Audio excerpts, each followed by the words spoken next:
Nós estamos estudando a carta de Paulo aos Gálatas. Estamos no capítulo 4.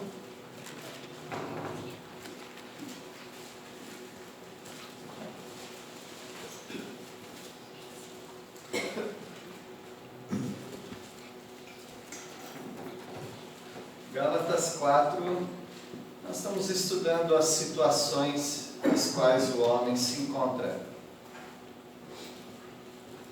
A humanidade não sabe a situação que se encontra, mas a palavra de Deus nos fala claramente. Nós podemos ter uma compreensão exata do ser humano. Nem todas as pessoas sabem como é o ser humano, mas aqueles que leem a Bíblia, a palavra de Deus, sabem. Um filósofo antigo já dizia: conhece-te a ti mesmo. Bom, eu desafio alguém a dizer: eu me conheço. Não, nós somos uma caixinha de surpresa. Nós nos impressionamos até conosco mesmos. Mas a palavra de Deus não se engana. Ela fala a respeito do ser humano. Quem é o ser humano? O ser humano é aquele que foi criado por Deus perfeito, mas que se rebelou contra Deus. E a partir daí, todo ser humano, sem exceção, ele tem uma tendência. A tendência dele é para o mal. Eu sei que nós não queremos ouvir isso. Eu sei que nós vemos os nossos queridos e a nós próprios como pessoas boas, íntegras. Mas lá no fundo todo mundo sabe que nós temos uma tendência para o mal, uma tendência pecaminosa, porque nós temos uma natureza. Nós nascemos com a natureza adâmica, a natureza de Adão. E a palavra de Deus diz que todos estão debaixo do pecado. Assim como por um só homem entrou o pecado no mundo, assim também a morte, porque todos pecaram. Se alguém discutir: eu não sou pecador, então por que você morre? Ou não morreu ainda, né? Mas por que as pessoas morrem? Você conhece alguém que não vai passar pela morte? A coisa mais certa da vida é a morte. O salário do pecado qual é? A morte. Mas o dom gratuito de Deus é a vida eterna em Cristo Jesus. As situações que o homem se encontra é uma situação de ignorância. Ele não sabe qual é a filiação dele. Ele não sabe quem ele é filho.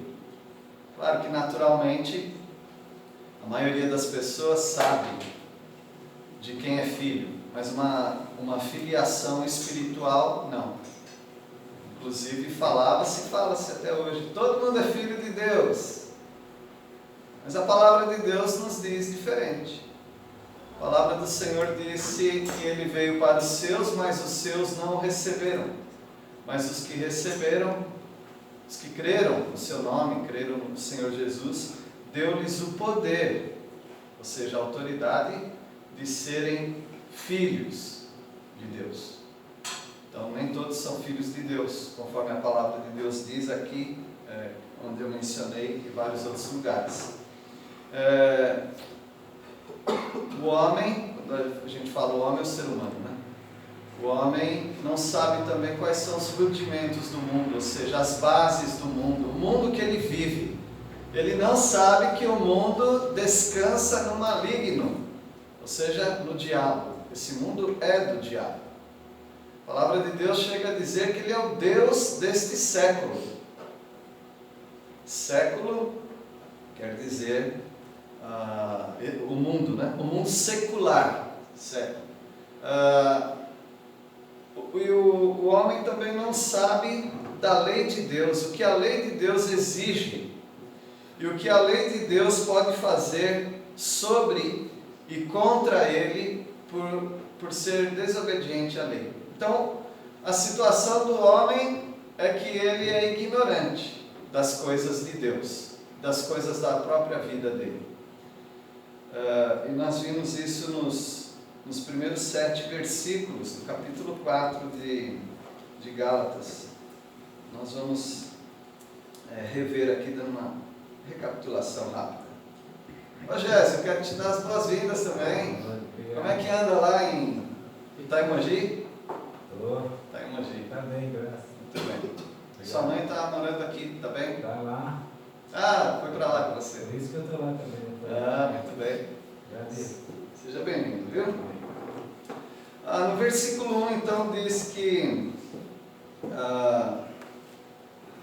um filho que não é o herdeiro ainda de todas as coisas é como um escravo. Então, nós explicamos um pouquinho como que funcionava isso na cultura romana, e o apóstolo Paulo está falando dessa cultura. Um pai tinha os seus filhos, sei lá, 5, 8, 10 filhos. Ele adotava um filho era o adotivo. Agora nós temos o nosso consenso do que é a adoção no Brasil, né? Alguém que não é um filho biológico, mas é recolhido numa casa, e ele é querido, amado, como se fosse os outros filhos, e que ele é um filho adotivo. Na cultura judaica, o filho mais velho, homem, ele recebia todos os direitos do pai, todos os bens que o pai possuía. Mas no conceito romano era diferente. Ele tinha vários filhos, e o pai escolhia um, arbitrariamente, como ele quisesse, ele escolhia um. E aquele então seria o herdeiro da família. Ele receberia os bens, ele poderia assinar pelo pai contratos e tudo mais. Agora, até ele receber esse direito, ele, um escravo, era a mesma coisa. E a palavra do Senhor disse que ele ficava sob os cuidados de tutores, curadores, ou seja, pessoas que conduziam aquele filho menor até que ele recebesse os direitos do pai. E o apóstolo Paulo fala: nós éramos assim também. Nós não tínhamos direitos. Nós estávamos neste mundo, servindo a este mundo, numa filiação que não era a filiação do Pai Celestial de Deus. O Senhor Jesus disse que inclusive a nossa filiação era filhos do diabo. É feio, né? Mas foi assim mesmo que ele falou. Aquele que não é do Senhor Jesus, ele é filho do Deus deste século, que é Satanás, o inimigo das nossas almas, o inimigo de Deus. E é assim que nós vivíamos sem Cristo Jesus. Mas veio a plenitude, ou seja, os tempos se completaram quando Deus do céu manda o seu Filho nascido de mulher. É interessante esse termo nascido de mulher, porque uma pessoa só existe nesse mundo porque nasceu de mulher. Mas no caso de Jesus precisava dizer nascido de mulher. Porque ele era ele é o Deus celestial, e ele vem até esse mundo e se identifica conosco. E ele resolve que iria nascer da mesma, ou quase da mesma maneira que todos nós nascemos. E ele veio em forma humana, assemelhou-se, se identificou conosco, para poder assumir os nossos pecados sobre si e morrer numa cruz. E todo aquele que crê nessa verdade é salvo por Cristo Jesus e muda de filiação. De filhos e escravos do diabo, passa a ser filho amado do Pai Celestial. Isso é maravilhoso, porque um filho só era escolhido na cultura romana para ser o filho de adoção, o filho com todos os direitos. E o Senhor Jesus é o Filho amado. 3 vezes no Evangelho ouve-se uma voz do céu dizendo: este é meu Filho amado em quem tenho prazer. Agora o Senhor Jesus, que tem todo o direito, toda herança com o Pai Celestial, ele não fica só para ele. Ele, como o irmão mais velho, ele chama todos os seus irmãozinhos, nós, e diz: vocês têm o mesmo direito que eu. Vocês são filhos amados do meu Pai Celestial. Porque Ele nos ama. Porque a todo aquele que o recebe, recebe esse direito. Qual é esse direito? É um direito maravilhoso que está no versículo 6. E porque vós sois filhos, enviou Deus ao nosso coração o Espírito, é o Espírito Santo, que é Deus também. O Espírito de seu Filho que clama Abba. Abba é uma palavra aramaica, também hebraica, que quer dizer pai, paizinho, papai, pai querido. De sorte que já não és escravo, porém filho, sendo filho também herdeiro por Deus. Nós somos ricos em Cristo Jesus. Isso é maravilhoso, não é? Mas a maioria das pessoas nesse mundo ignoram isso. Eles não conhecem essa verdade. Por que eles não conhecem essa verdade? Porque eles também estão numa situação dupla, que nós vemos a partir do versículo 8. E a situação dupla é que ele está escravizado debaixo dos ritos religiosos. E também ele está enganado, ele está debaixo do engano. Interessante que algo que deveria nos aproximar de Deus é o que mais nos afasta de Deus, que são os ritos religiosos.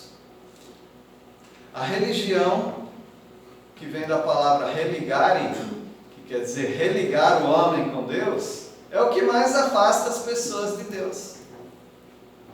Porque a religião é um esforço humano para encontrar-se com Deus.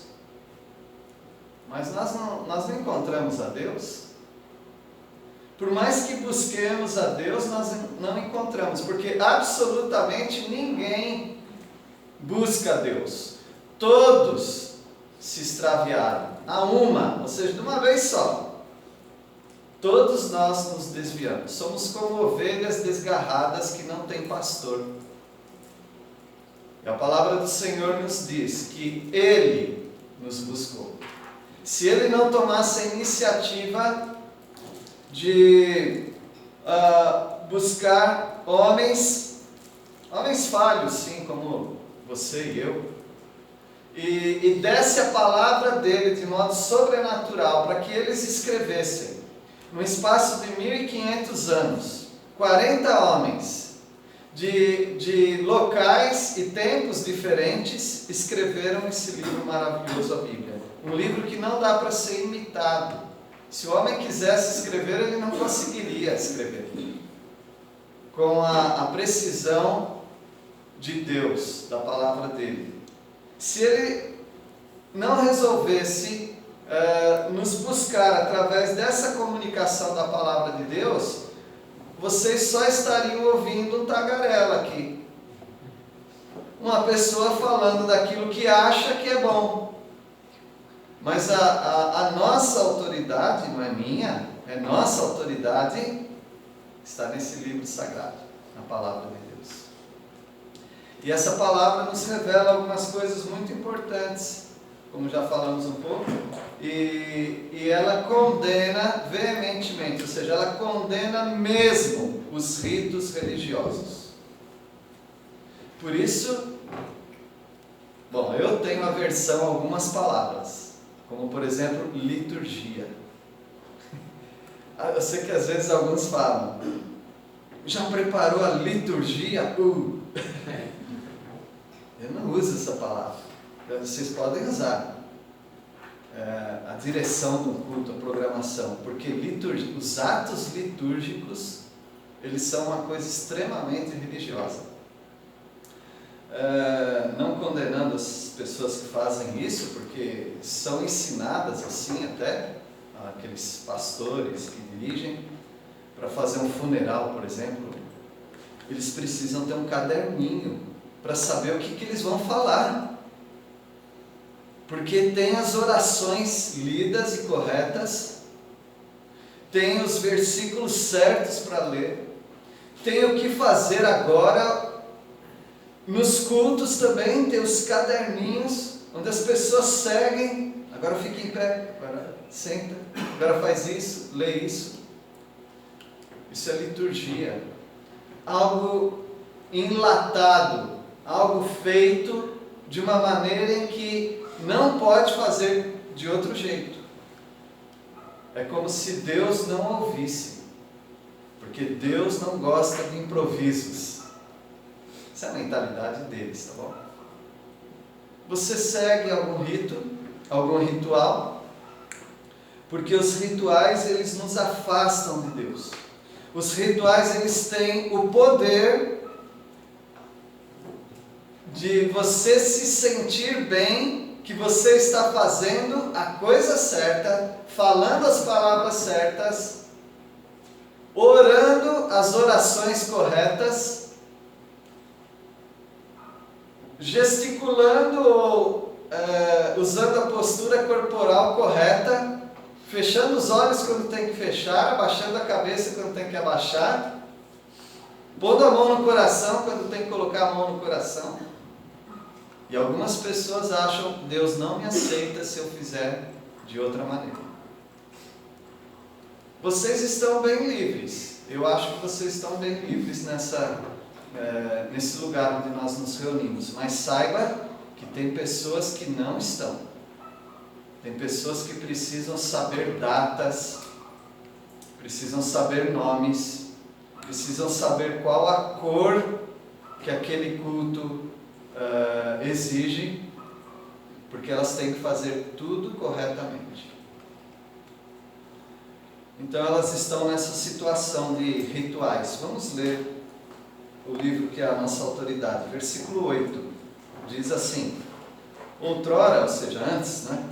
Porém, não conhecendo a Deus, servis a quem? A deuses, que por natureza não o são. Nosso dirigente falou um pouco disso, leu sobre isso. Nós seguimos a outros deuses, como há pessoas seguindo e servindo outros deuses. Elas fizeram para si os seus próprios deuses. E como esses deuses precisam ser visíveis para que sejam adorados, eles são feitos de materiais que os homens fazem. Como Jeremias, Ezequiel, os profetas falavam. A mesma árvore que é tirada e que serve uma parte para ir para a fogueira, para o forno, outra parte é lavrada para fazer algum ídolo, para que as pessoas se debrucem diante desses ídolos. Não era assim que nós vivíamos? Alguns mais do que outros, né? Outros criaram seus próprios deuses dentro do seu próprio coração. Deuses invisíveis, mas ainda deuses. Achando que essa força, como Star Wars, né? Essa força é que guia as pessoas. Alguns acham, eles veem nos poderes cósmicos o seu Deus, uma energia ativa, que se eu fizer da maneira certa, Ele vai se agradar de mim e vai me abençoar. Algumas pessoas fazem da natureza o seu Deus. Por isso que nós não falamos, pelo menos os que já sabem disso, não falam mãe natureza. Não existe mãe natureza. Tem o Pai, Criador de todas as coisas, que criou a natureza. Nós não servimos a natureza, nós não adoramos a natureza. Então, as pessoas serviam a deuses que por natureza não são deuses, porque não existem deuses. Ao mesmo tempo que nós falamos que pessoas servem deuses, elas não servem ninguém. Elas servem um pedaço de pau, um material qualquer, porque o Deus verdadeiro é o único Deus de Israel, o Deus da Bíblia, o Deus que nós cremos. No versículo 9 diz: mas agora que conheceis a Deus, ou antes, sendo conhecidos por Deus, Como estáis voltando outra vez aos rudimentos fracos e pobres, aos quais de novo quereis ainda escravizar-vos? Agora é diferente, outra história. Agora nós conhecemos a Deus. Aí é como se Paulo tivesse errado. Ele não errou, mas é uma retórica, é uma maneira dele exaltar a Deus. Ele falou, não é que nós conhecemos a Deus. Aqui ninguém tem capacidade de conhecer a Deus. Se não tivesse esse livro, como é que você ia saber de tudo aquilo que nós cremos? Ou seja, sendo conhecidos por Deus. Nós somos conhecidos por Deus. Deus conhece tudo sobre você. Ele conhece cada estrela por nome. Os astrônomos não têm nem ideia disso. Ele sabe quantos fios de cabelo há na nossa cabeça. Para alguns é mais fácil, mas... Começa com piadinha, não. Não vem com piadinha disso. Mas Deus conhece tudo sobre você. Então você é conhecido por Deus. O Salmo 39, ele diz que nos criou de uma forma assombrosa. Viu, Agnes? A Sarinha é assombrosa. Porque Deus, Ele foi costurando os tecidos, cada detalhe. Então é maravilhoso como que Deus nos conhece, cada coisa de nós. Então, agora que conheceis a Deus, ou antes, sendo conhecidos por Deus, será que convém, nós cantamos sobre convém louvar a Deus, né? Será que convém nós voltarmos a aquelas bases antigas, onde nós adorávamos os ídolos, onde nós fazíamos os nossos próprios deuses? Aquilo eram rudimentos. Rudimento quer dizer os princípios fundamentais, né? A base.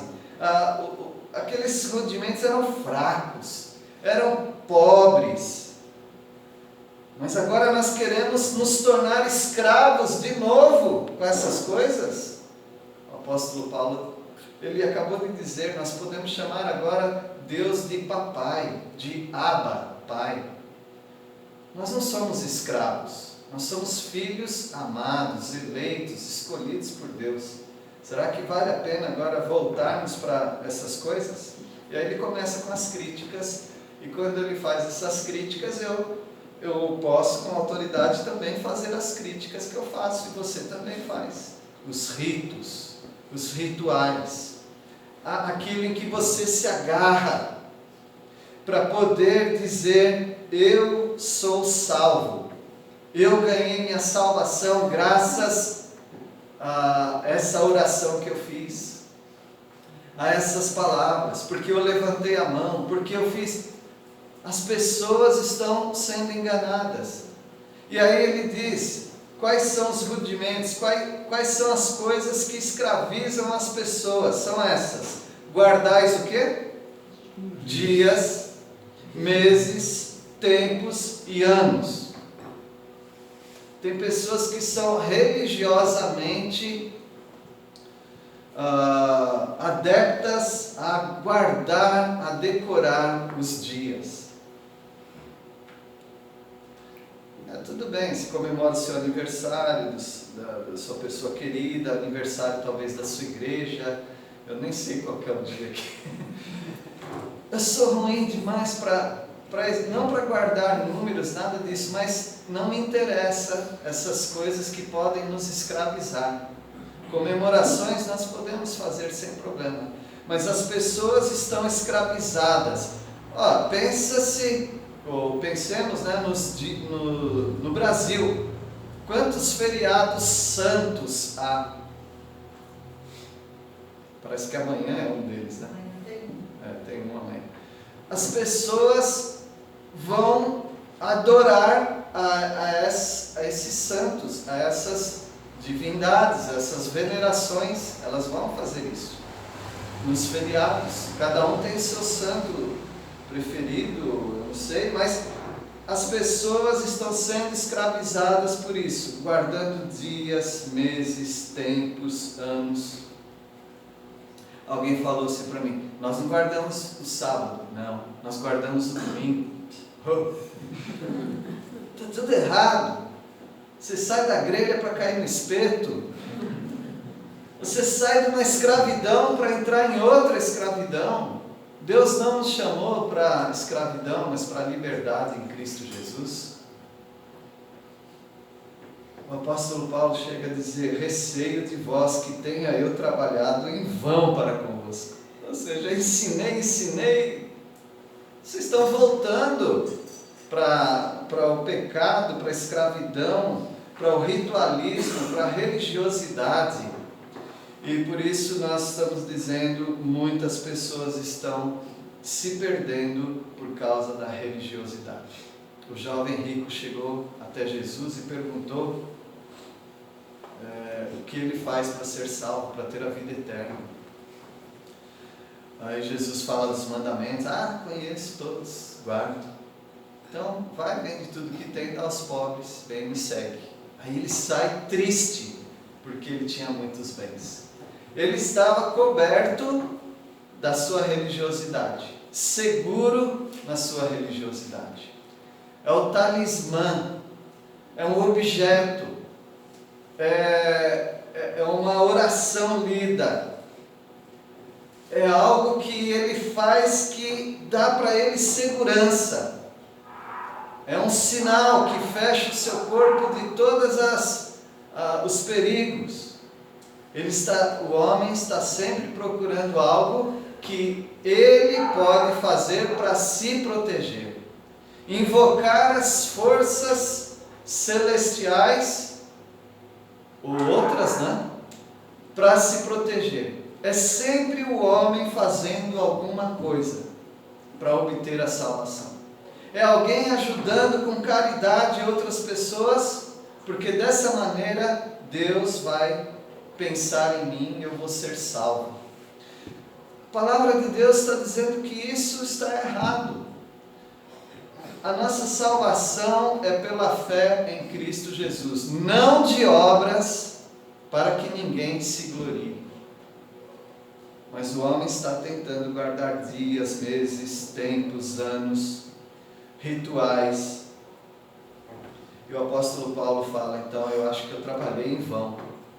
Mas ele está chamando de volta os Gálatas para eles se lembrarem dessa salvação que há somente em Cristo Jesus.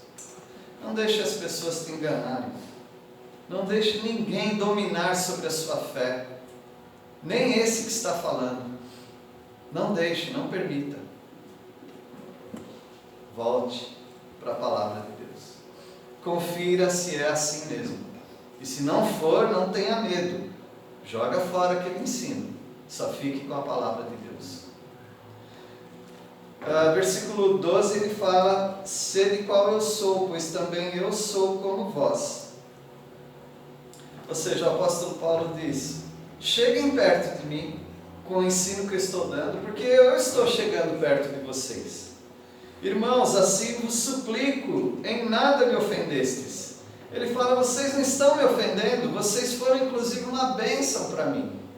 Outrora, a palavra que ele usa, antes, vocês foram uma bênção. Os estudantes da Bíblia que falam que Gálatas, todas as cartas de Paulo têm elogios, Gálatas não tem. Isso não é verdade. Olha o elogio que ele vai fazer para eles. Eles foram uma bênção na vida de Paulo. Versículo 13: e vós sabeis que vos preguei o Evangelho a primeira vez por causa de uma enfermidade física. Nós não sabemos exatamente o que aconteceu, mas provavelmente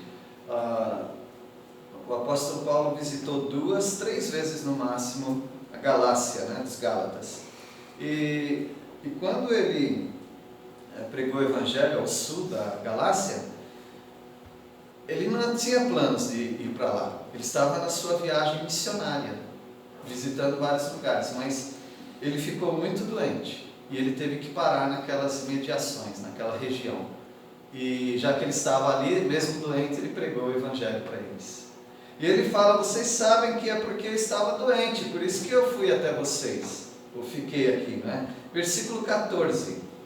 E posto que a minha enfermidade na carne vos foi uma tentação, contudo não me revelaste desprezo, nem desgosto. Antes me recebestes como anjo de Deus, como o próprio Cristo Jesus. Não é que eles adoraram Paulo, mas eles receberam Paulo com tanto carinho, tanto apreço, tanta hospitalidade, numa situação de enfermidade dele. Ele está elogiando. Nós não sabemos se foi uma malária, muito comum naquela região, naquela época, naquelas florestas. Nós não sabemos se foi algum problema físico que ele tinha, e quase com toda certeza ele tinha um problema muito sério na vista, na visão dele. Ele até escreve algumas vezes, ele fala, escrevo de próprio punho essa saudação. Vede quão grandes letras vos escrevo, garranchão mesmo, porque ele tinha algum problema na vista, provavelmente. E ele fala no versículo 15, que é feito, pois, da vossa exultação, pois vos dou testemunho de que, se possível fora, teríeis arrancado os próprios olhos para nos dar. Ou seja, provavelmente com esse problema que ele tinha na visão, eles ficaram tão sensibilizados que, se eles pudessem, eles arrancavam os olhos deles e colocavam para Paulo, para que ele pudesse sair daquela situação de debilidade física. Então eles foram muito amados, muito amáveis, quer dizer. E Paulo está elogiando muito os Gálatas. Mas o que aconteceu com vocês? Deram uma reviravolta a não aceitar mais esse evangelho que eu prego, o evangelho da graça em Cristo Jesus. Estão voltando aos rituais religiosos, a idolatria, talvez. Versículo 16: tornei-me porventura vosso inimigo por vos dizer a verdade. Essa é uma tendência do ser humano também. Me engana que eu gosto, não é assim? Me fala uma mentira doce, mas não me fala essas verdades não, que dói demais. Eu me lembro a minha netinha, eu dando uma bronca, né? Para, vovô, para. Por quê? Eu estou com muita vergonha, para. Não quer ouvir. Não quer ouvir. Nós não queremos ouvir. Quando alguém começa a pegar na ferida mesmo, alguma coisa que você está me ofendendo demais, para de ouvir, não quero. Por isso o apóstolo Paulo também fala para Timóteo, nos últimos tempos as pessoas se rodearão de falsos mestres, como que tendo comichão nos ouvidos. Sabe aquela coceirinha gostosa, né? Que a mulher tira o grampo do cabelo e começa a coçar aqui. Então, essa coceirinha gostosa, as pessoas querem que várias pessoas fiquem em volta delas falando aquilo que é gostoso de ouvir. Mas não é assim que a palavra de Deus ensina. Então, novamente, você volta para cá. Olha, se você é uma pessoa melindrosa, esse livro aqui te ofende demais. Esse livro não alivia nunca. Agora eu vou. Já decidi, só vou ler Salmo 23. Salmo 23 não tem problema. Salmo 23 parece que nunca ofende. A não ser que você seja o inimigo, né? Preparas-me uma mesa na presença dos meus inimigos. Mas você nunca pensa que você é o inimigo, né? Mas quase todas, se não todas as páginas da Bíblia têm algo contra você. Está dizendo que você é mentiroso. Está dizendo que você é rebelde contra os pais. Está dizendo que você é preguiçoso. Está dizendo que você tem um monte de coisa. Eu vou falar, vocês vão ficar ofendidos comigo, né? Então a palavra de Deus, ela tem repreensões atrás de repreensões. Mas eu falo a verdade, Paulo falando, né? Tornei-me porventura vosso inimigo por vos dizer a verdade. Ele está falando a verdade. Vocês estão se perdendo com esses ritualismos. Vocês estão se perdendo de novo, ou voltando aos deuses falsos. Estão se perdendo. Aí ele fala das pessoas que estão em volta dele, sempre elogiando, sempre falando coisas boas que eles querem ouvir. Veja o que ele diz, no versículo 17. É uma palavra difícil aqui. Os que vos obsequiam não o fazem sinceramente, mas querem afastar-vos de mim, para que o vosso zelo seja em favor deles. Obsequiar, por obséquio, lembra desse daí? Os mais velhos, né? Por obséquio, é favor. Esses que estão favorecendo vocês, esses que parecem que estão fazendo favor para vocês, eles não estão fazendo sinceramente.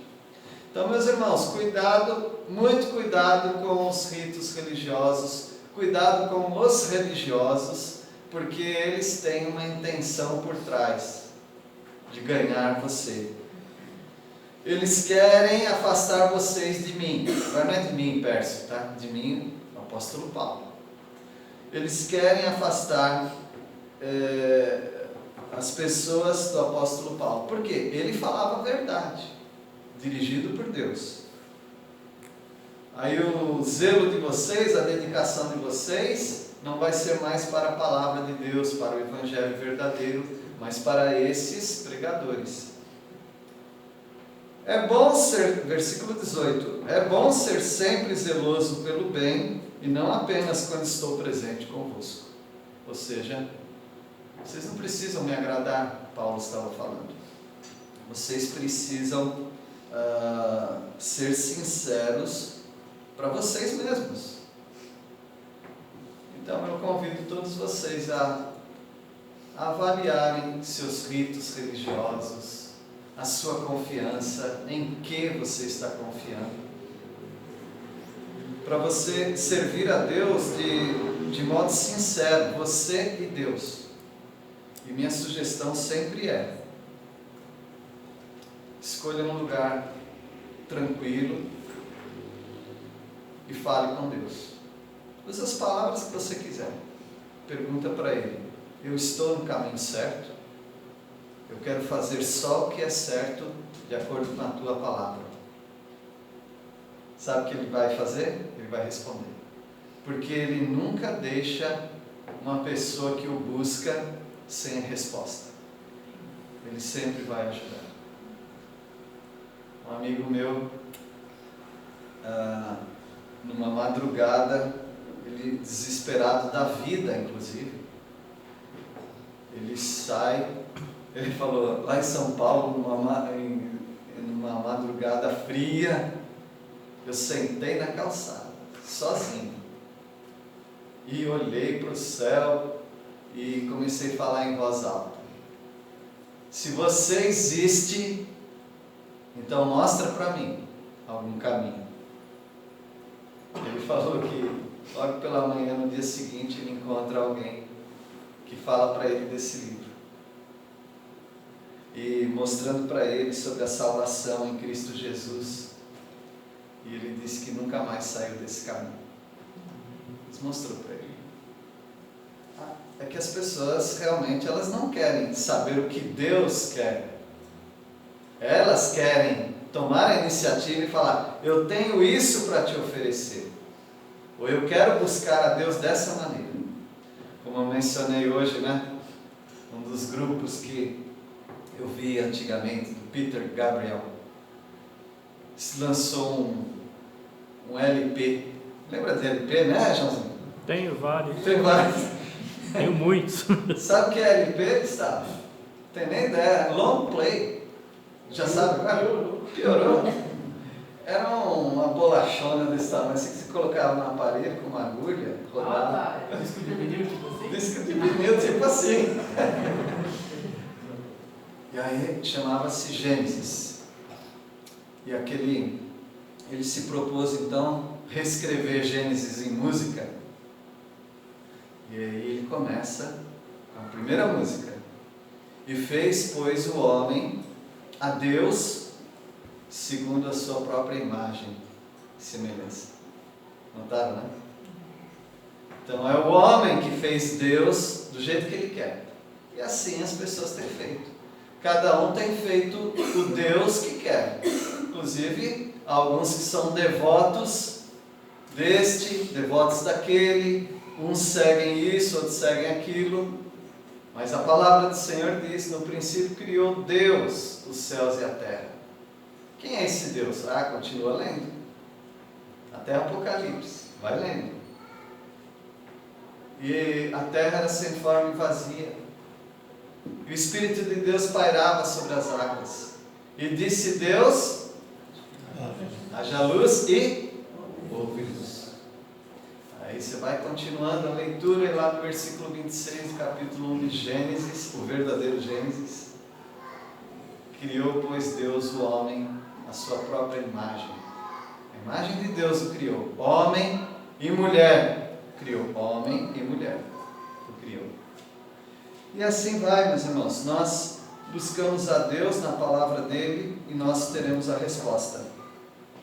E para encerrar com mais esses 2 versículos, versículo 19: meus filhos, por quem de novo sofro as dores de parto, até ser Cristo formado em vós.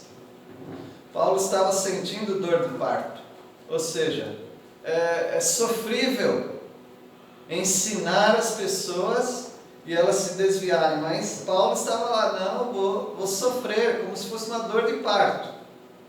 Depois vai valer a pena.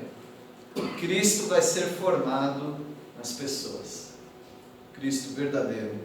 E o versículo 20: pudera eu estar presente agora convosco e falar-vos em outro tom de voz, porque me vejo perplexo a vosso respeito. Ou seja, eu queria ser mais carinhoso, eu queria bater um papo com vocês de irmão em Cristo mesmo. Eu tô perplexo. O apóstolo Paulo falando, né? Como é que vocês chegaram nesse nível novamente?